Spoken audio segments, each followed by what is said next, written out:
Raptors fans, welcome into Raptors Today. Akil Augustine, joined as always by the principal, Paul Jones, and now the First Lady of Raptors Today. Shout out to Ashley Docking. Welcome to the family. Thank you so much. I'm so excited to be here. I'm glad we're coordinating without even knowing. I missed the memo, but black goes with everything, so I'm good in the middle here. Yes, and actually, we got to talk about being good in the middle. The Toronto Raptors had a big battle against the San Antonio Spurs, a road game, and they come out with a 120-114 overtime victory. Jonesy, I'll start with you because you had some pretty important conversations on your way in to do this podcast.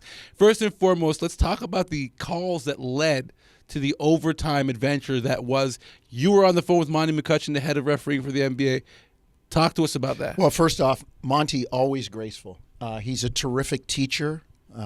He's terrific with administering and giving the rules in such a way that dummies like me can understand it. Okay. Playing the humble. He was really good. And I asked him about the jump ball because San Antonio had, I believe, 2.6 seconds to go. On the shot clock. On the shot clock. There were 16 plus to go on the game clock. Yep. Ball was tipped, went out of bounds. I believe it was Keldon Johnson. Yep, ended up with like 13 seconds on the game clock. And then it went out with 13 on the game clock. I'm like, I'm no math expert, but 16 take away 13 is 3. There was only 2.6. Why isn't that a shot clock violation? And he told me the game clock starts on the tip when it's touched, but the remaining 2.6, the residual 2.6 seconds for San Antonio doesn't start till they secure the ball. If Toronto were to secure it, it would be a fresh shot clock, so they have to wait. So right here, the clock is running, but nobody had possession, so they can't start the shot clock. And so that explains the shot clock situation. Right. Can you explain to me the foul situation? Because they claimed the foot-to-foot contact, which looked purely incidental, was somehow a foul on Pascal Siakam. And when I talked to Monty about that, he said at that point, in the judgment of the official, Keldon Johnson had the inside track on the ball. And that's where, I guess as a Raptor fan like you, like me, like us that look at the Raptors, it's kind of like the uncatchable ball in football. Well, wait a minute. Does he really have the advantage of getting the ball? And they ruled that. The ruling was he had the advantage, the inside track, and the foot-to-foot contact with Pascal. Not his momentum. Was in essence, not his momentum, a foul that prevented him from getting the ball. So referee Flores gets up from the ground with Johnson, like right in their lap almost, saying, I got a loose ball foul. Because everybody's saying, what is going on? But I love being able to contact the NBA officials, and Monty McCutchen is terrific. And so Raptor fans, there's your explanation, but it doesn't matter. I was happy with the challenge, but an unsuccessful challenge. But at the end of it all, the Raptors come away with the win. Shout out to Scottie Barnes, who went absolutely nuts in that second half. Nuclear. Ashley, your impressions of the young man and what he's shown so far this season, especially against Victor Wembanyama, the big name apparently in that game. I think it's hard to rise to the occasion anytime that there's a lot of pressure on you. And you talk about Victor, he's somebody who's continually exceeded expectations, which is hard to do because his expectations are astronomical. Yeah. But for Scottie Barnes in particular, I think it's the fact that he doesn't hesitate. He didn't flinch all game. He said, okay, we need a bucket. Cool. Okay, we need a steal. Bet. That's going to be me. I'm going to do that. But then I also like the fact that there was other people coming up in big moments as well, right? Pascal Siakam didn't put up a ton of points, but him and Yak, their pick and roll action, their chemistry is elite. You have Otto Porter Jr. banging down a 3 in crucial time, right? You have OG Anunoby hitting a 3 and then the next time drawing the defense, pumping, driving, kicking it out. The shot wasn't made, but being unselfish in those moments. And a huge offensive rebound. Yeah. Massive, right? So everybody did it together in a way, but Scottie Barnes was the one who led the charge, I think, and that gives people confidence to kind of play within themselves and not be afraid to make mistakes and kind of just go like hard-nosed basketball and see what happens. And it buoys a panicked fan base. Totally. Which is critical at this juncture. And the team's confidence. And I look at that game compared to the game in Chicago where they had the big lead and they gave it up.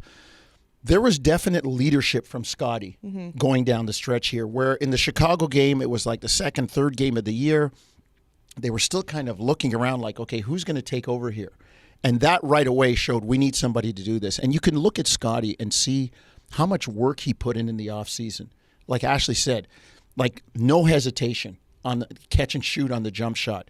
Pull up threes. Hello. Yeah, pull up threes. Looking super Hello? assertive, man. But just reading the game. There was one time, I don't know who he had on him. I think it was Jeremy Sohan. He looked around. It's like, oh no, this is was it a gonna be two-hander? easy. Was it a two-hander? Oh, he yeah. He just put him in jail, put him in the rim. Disrespectful. And so you're seeing Scottie emerge in big moments, and you can see that the work he put in over the summer is really paying off. And I feel like that's not an easy thing to do for a young guy, right? Coming in, you have two people who are the de facto leaders of the team, I'd say, in OG and Pascal. They've been here. They won the championship. They're on that team. And to come in and then be like, okay, so... It's my team I guess now. it's my team now. Like I'm the going to step in captain and now. I'm going to... That's what was missing in Chicago, right? Yeah, a little That's what bit was of it, missing in right? Chicago. So that's a tough thing to kind of do and have that power shift. All right, I got to tell you, Dennis Schroeder was terrific too. 24 points? Yeah. Terrific. Like that man is faster than gossip. He turns the corner. A classic Jonesyism. He Strong. turns the corner, and all of a sudden he's by you. It's like, where did he go? Yeah. And he's getting that one-hand layup up on the glass. And even if it doesn't go in, the fact that a big man has to come over, penetration hurts your defense. It kills your rebounding. Now Yak is open on the offensive glass. So I just think Dennis Schroeder is really coming into his own as a Raptor too, and understanding the system. All right, you've heard from us. It's time to hear from the head coach of the Toronto Raptors post-game. It's time for Darko.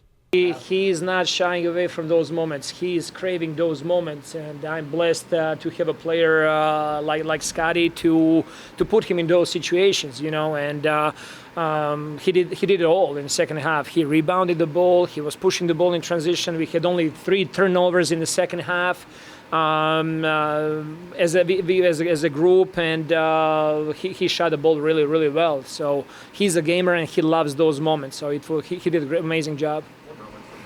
Oh, Wembanyama is, I'm not going to say anything new. He is generational talent, but we matched OG's minutes with his minutes, and Wembanyama ended up being minus 16 for the game. I thought that OG did the best you can do against that kind of talent and size and skill. And on the other side, I thought that OG did outstanding job a lot of times keeping us in the game with timely threes and, offensive rebound at the end with a putback. OG was outstanding.